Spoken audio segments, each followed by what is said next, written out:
everybody for joining us for another episode of Skooled podcast. Today is so exciting for me. I'm joined by celebrity trainer Jerry Ford, and he is something of an amazing inspiration. He has an awesome life story, and I just thought it would be really cool to have him on to share that. We often interview experts about different topics, but sometimes you just need encouragement and inspiration, and he's a great source of that. So, Jerry, why don't you introduce yourself and first tell us kind of like how you got into even becoming a celebrity trainer? Hi. Well, that's interesting. One, my name is Jerry Ford again. And I first off became a trainer back when I was 21 years old, and my very first job was at the New York Health and Racquet Club in New York City.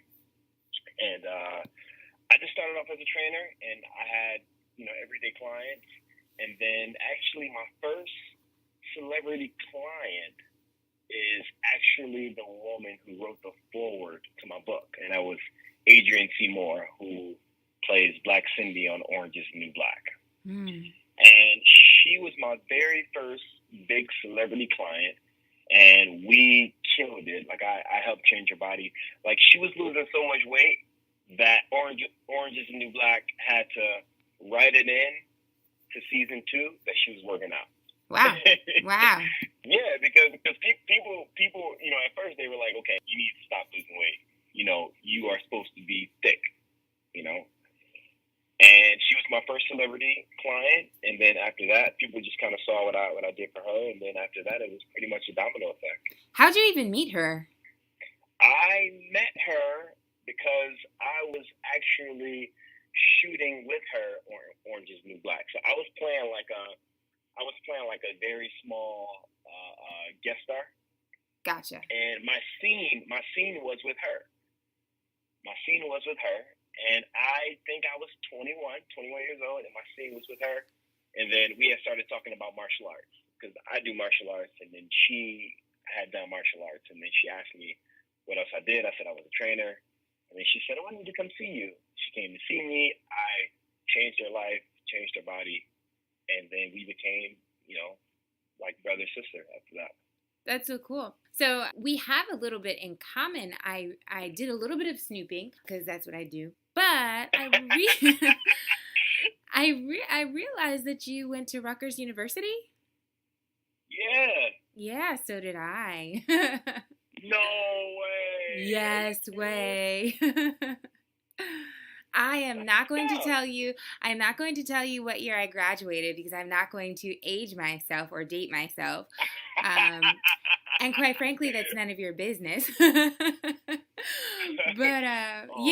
So we both went to Rutgers, and we probably knew each other. I'm guessing, or saw each other. Probably not knew each other. We probably saw each other on campus and had no idea. But anyway, so that's pretty funny. So you went to Rutgers, and I read that going to Rutgers was a really interesting experience because you grew up in Detroit, and you grew up in a really difficult environment in Detroit, and you really, according to your at least what I read about you, you hadn't really been exposed to that much outside of your immediate home environment before you went off to college, except for, I guess, when you were training for martial arts and competing and stuff. But so kind of explain how that experience changed your life. Wow. It changed my life tremendously, but like I said, I'm from Detroit. I'm from the ghetto of Detroit. So when I got to Rutgers University, I had never seen so many different people from different ethnicities, different races, all in one place. So the first thing that stood out about me was the fact that I was dressed very different.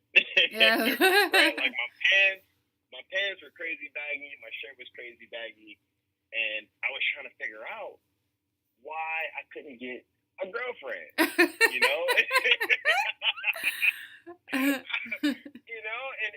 it was, people were different, people talked different, everything about everybody's aura was just very different. Yeah. And so when I first got there, I immediately said, you know what, this is not for me. But I knew I couldn't go back home. I wasn't going back home to Detroit. And so I picked up the phone and I called my brother. And I said, man, you know what? This is not for me. People are very different.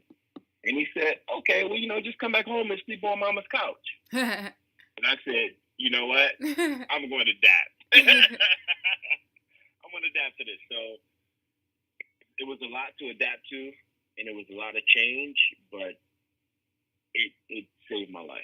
And it saved your life because you grew up, and this is kind of what your book is about. You grew up around poverty, around violence, around drugs. That was your reality, right? And Yeah. going to Rutgers, kind of going to college rather, kind of took you out of that environment and exposed you to a different way of life. That's right. That's right. Because you are what you are around, but in my case, when I was around at Rutgers, it was so new and so scary because it was new and so intimidating. I had the choice to either adapt and become better or run back into my little hole. Mm. Yeah. You know, and oh man, it was such a hard decision, but taking it day by day finally got me used to it and prepared me for life. Yeah, and so you write about that in your book, Guns, Drugs, or Wealth. And I guess I'm wondering, what made you not choose guns? What made you not choose drugs? What is it that got you out of that environment and helped make you the person you are today? Well, you know what? Up until about 2 weeks before I went to college, I remember I had a crazy scare where I was arrested and thrown in jail for gang violence and stuff like that. And I remember being in that jail cell, and this is also where the title came from. I remember being in this jail cell and just saying to myself, okay, this is not the life that I want. Mm. And I remember talking to God. I believe in God. I remember talking to God and going, if you get me out of this situation, if you somehow magically get me out of this situation, I will go to Rutgers and I will never look back. Mm. And so when I was thinking about the title of this book, I chose guns at first. I chose guns, but guns, like everything has consequences. Every action has the opposite and equal. So for guns, it was dead or in jail. For drugs, it was losing your soul, losing who you are. And I decided to choose wealth. So that's really interesting, and it's also pretty like apropos to a lot of the public discourse surrounding young men of color, young Black men in America, the choices they face, the opportunities they may or may not have. And so it's really interesting when you go out and you talk to other young men about your story. What's the reaction you get from them? You know, it's really, I can see that it really inspires people who are where I'm from, because too often people where I'm from don't get people like us coming back to talk. Mm-hmm. I remember being in high school and middle school, and I remember a lot of motivational speakers coming to town and coming to our schools and talking. And I used to sit in my seat and go, you have no idea what it's like to see your best friend get murdered, to grow up without lights, heat, water, gas. So you have no idea what it's like to be in my shoes. How can you possibly tell me how to make it, or how can you possibly tell me to stay positive? Right. So when I go and speak to people who are where I'm from, I can feel that I inspire them just as much. But also at the same time, I literally, the owner of AQR Capital, which is a hedge fund, he brought me out to Chicago to talk to Northwestern University, talk to some of the sports players. And most of those guys were from the suburbs. But at the same time, they were also really receptive because I try and take the knowledge that I've learned on building wealth and I try and dissect the language in which I learned it and put it into language that everybody can understand. Because everybody wants to be entertained. Everybody wants to be inspired. So I said, okay, how can I break this down so that somebody can even understand it to be entertained or to be inspired? Mm. You can be the most inspiring person in the world, but if somebody can't understand what you're talking about or they don't understand the words or your vocabulary, you're not going to be able to inspire them. Right. So let's talk about the wealth, right? So you worked New York City Racket Club, and you got you had a big break actually. You had a really big client who bought an amazing amount of workouts. And talk about how that client helped change the trajectory of your life. Oh my God, this client! Oh my gosh, yeah. So he was actually he was a new client. I was 23 years old. This was maybe 7, 8 years ago, and my personal training manager had told me, hey, I have an amazing client for you. He's going to come work out 6 days a week. And I was like, wow, 6 days a week? That's like a lot of extra money. So I was like, cool. So I started training this guy, and turns out he was like the biggest jerk I ever met in my life. Like, he would say stuff like, okay, tell me everything we're going to do right now, go. And then he would snap his finger like he was like timing my response.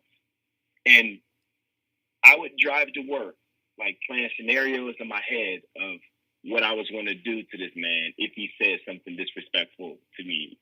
Oh boy! Like the next day, it was crazy. Like we all do that, right? But this man was like, he was your classic Wall Street 1%er prick, And one day he literally tried to convince me that a chest press didn't work your chest. So I like popped him on the shoulders, super firm, and professionally explained how a chest press works your chest.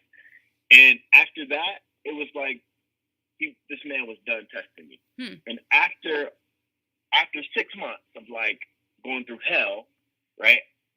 He and this man finally became like mentor, mentee, father, son, best friends.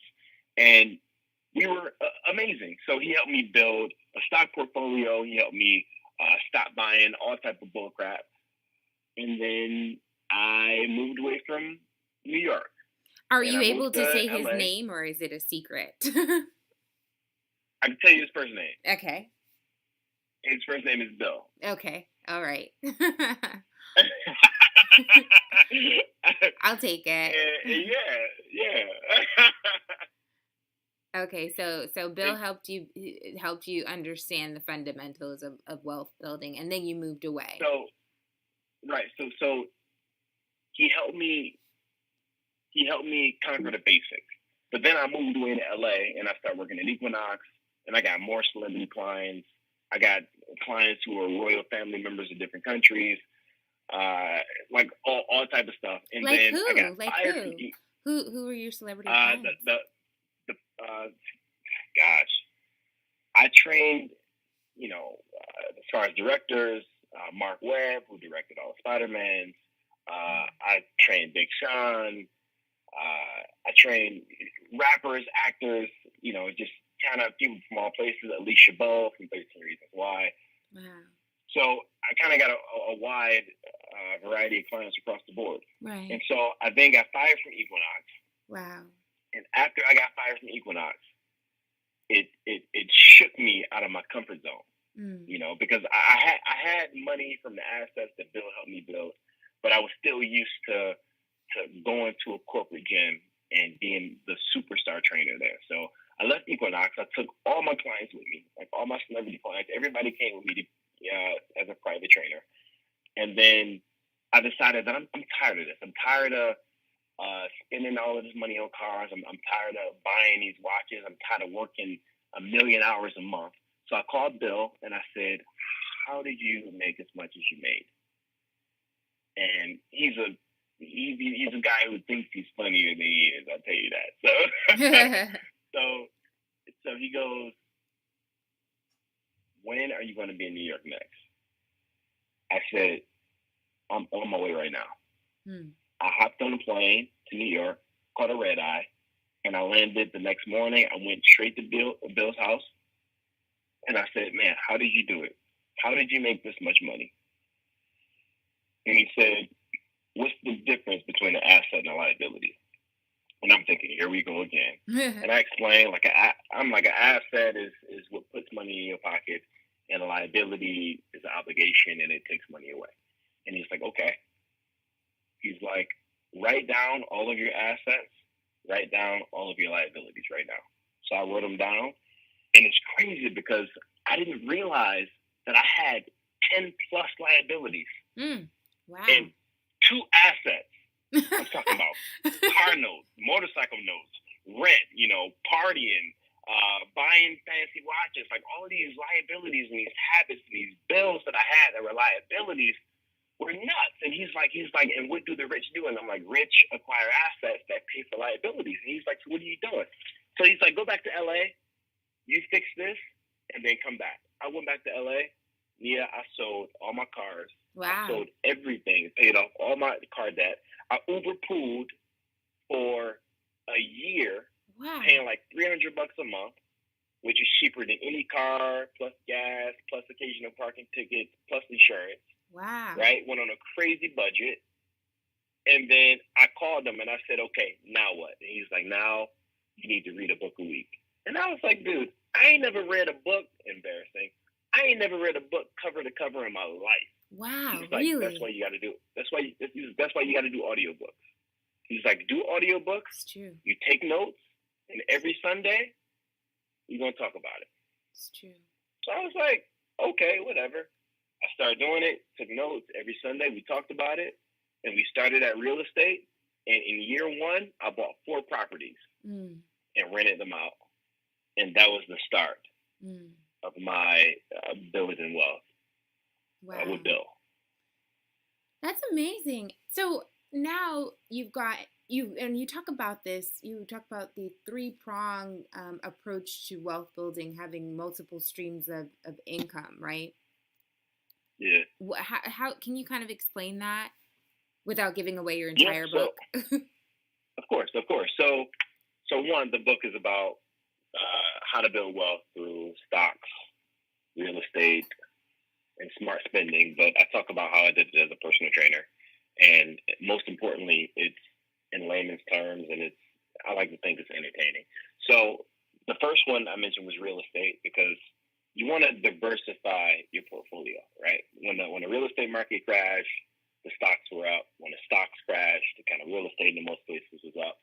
So if you have the money coming in from real estate, it's amazing. You buy a house, you rent it out, and on the first of the month, you have gotten paid without doing anything.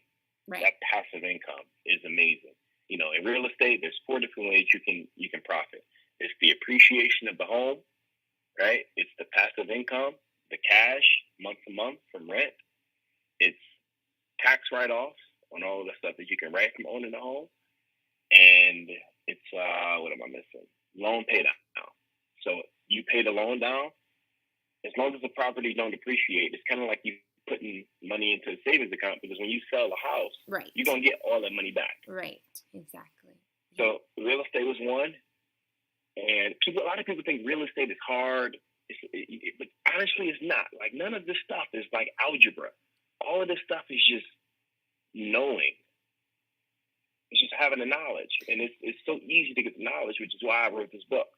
The second one is stocks, and people are afraid of the stock market. And I always say, don't be afraid of the stock market. Be afraid to not have the knowledge to at least have the choice to invest in the stock market, because everybody see these rappers, everybody see these, celebrities, everybody see all of these people with all of this money. But the fact of the matter is, for hundreds of years, the most money has been made by people in the stock market. That's fact. The most most money. Mm. And then the third one is smart spending, which I go into building your own business and how if you build your own business, how you are 4 times more likely to become a millionaire if you do that. Because Right. Like security stifles ambition.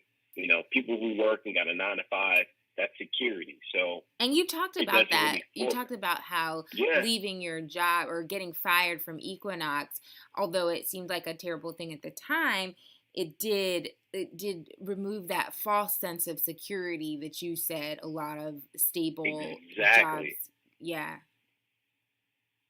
exactly.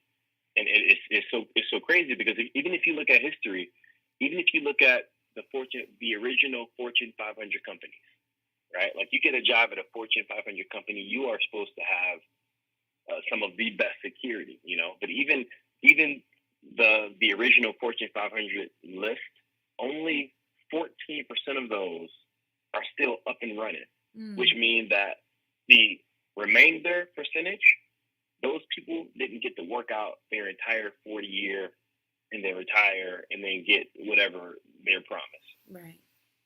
Right. That's Which amazing. is absolutely crazy. So you have your celebrity training business, you've got your real estate, and you obviously are investing in the stock market. How do you balance it all? You know what? Investing is you do the homework. You do the homework for investing. Like you look for the property, you do the numbers, you do the inspections, you do all the work, and then you invest. And you hire people to maintain it. So I got property managers, so I'm not like knocking on somebody's door to collect the rent. Like no investor is knocking on nobody's door collecting rent. I must be a terrible investor.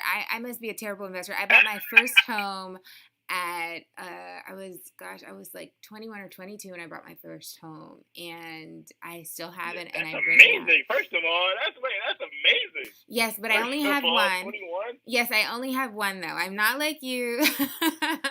And I always did kind of want to buy more property, and I probably will. I just at the time for me, it was a choice between investing in real estate and like pursuing my journalism career, and I just couldn't do both. And I know that sounds self-defeating, and I'm sure there's a way I could have figured it out, but I didn't figure it out. So I chose, instead of selling the house, I chose to keep the house and rent it out while I pursued my professional ambitions. But I'm still knocking on doors for rent. So I need to take a few notes. You know what? You just get you a management company, and they will take care of all of that for you. And they only charge 5 to 10% of the rent. Yeah, it's true. I think I'm a little protective about my investment, probably too much. But anyway, so you balance this how? I mean, I imagine working out must be an easy way to do it, but I'd be just assuming. Well, so I have my management companies, but I also have like a COO and people to operate the day to day, and they get paid for that. Okay. So the only thing that I do in my real estate company is look at the numbers. Okay. That's it. I've built this so that I look at the numbers and then I use the people instead of using my own time. So that's how I do the real estate. The stock market, it's the same way. Like the best thing to do in the stock market is nothing. Right. Yes. The best thing to do is nothing. I'm telling you, people who try and trade, most of those people, they say that 95% of the stock market is luck and 5% is skill. So if you know that, you need to just invest and wait. So the best way to do it is something called dollar cost averaging. Yep. And that means you put the exact same amount into the stock market every single month. So even if you bought a stock, and I'm sorry, not even stocks. Don't buy stocks. Buy low cost index funds. So even if you put this month, you put $500 into the S&P 500, which is, America's low cost index fund. You put $500 in there, you get yourself 2 shares. Tomorrow, not tomorrow, next month, it drops 50%. You panic. Guess what? Don't panic, one. Guess what? It drops 50% tomorrow. You don't buy it tomorrow. Don't take it out tomorrow. You wait, and then the next month, you put another $500 in there, and now you brought your average down. If you buy, 2 shares at $2.50, your average is $2.50, and then the next month you buy, 4 shares at $1.50. You brought your average down. Every month you put the exact same amount in so that your average comes down with the stock market, so that when it goes back up, you're making money. I wanted to ask you something, and I know we kind of, in the interest of time, we really jumped through a lot. But my question was for you, and it's a little personal. I know you grew up in Detroit. I wanted to know if you'd ever go back to Detroit. And I know it's hard because I know, at least I read that, you've seen a lot. Your brother was murdered. Your best friend was murdered. In fact, wasn't your brother murdered on your mother's birthday? Yes. Yeah. And I always wonder about people who are able to make it out. Would you ever go back in any capacity whatsoever, even as, difficult as it might be? You mean go back to live? To live, to invest, anything. Well, I have a lot of property in Detroit. Oh, okay, that's cool. Oh yeah, I do have a lot of. I definitely believe in building up the city. So yes, I definitely go back to invest, because it's not the city. The city didn't do it. It's not the city that did it, and it's sad and hurt as I still am that I lost my brother, I lost my best friend. I do believe that every moment brings you to the next, and I do believe that Detroit made me a strong man. So I've actually considered buying a condo for myself downtown Detroit to go visit maybe a month in the summer out of the year. So yeah. That's cool. That's really nice. Well, Jerry, I really appreciate you taking the time out to share your life story. It is pretty amazing, but something tells me you're not even halfway done writing it. So it's really exciting to follow you on social media and see everything you're up to. And my last question for you is, what's next for you? What's your next big project that you're working on? Well, now I'm investing more, of course, but as far as my next big project, because this book was a happy accident. Me and one of my clients, DJ Mo Beats, decided to just journal for a couple hours a day, and mine turned into a book. His just actually turned into a podcast. But he is the DJ of who? He's the DJ of Big Tron. There you go. I just wanted you to say it because that's your friend. And so now I am in between two. Besides the training and my investing, I'm writing another book. Oh wow! And also, I'm starting a business. Care to share the details, or is it still a secret?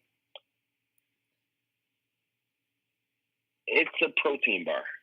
Oh, that's exciting. It's a protein bar that has a lot of stuff that protein bars don't have today. Wow, that's pretty exciting. That is a new frontier. Well, I hope you have some gluten-free options for people like me. That's all I'm going to say. I do. I will. Thank you. I'm so excited. Then I will definitely check it out. And just tell our listeners where they can find you on social media, and also remind them again of the title of your book. Yep. So you can find me on Instagram Jerry Ford. That's at Real Jerry Ford. And again, the title of my book is Guns, Drugs, or Wealth. And the book is on Amazon, it's on iTunes, it's on ebook, it's on Audible, because I had to do an audio version. Right. So it's everywhere. Well, that's awesome. Congratulations on all of your success. I wish you so much luck. And yes, my fellow Rutgers alumni, hopefully we will meet again in the future. Yes, hopefully we will. Definitely. And for everybody listening, you can find us online on social media at Skooled Podcast. That's our handle for Facebook, Twitter, and Instagram. See ya.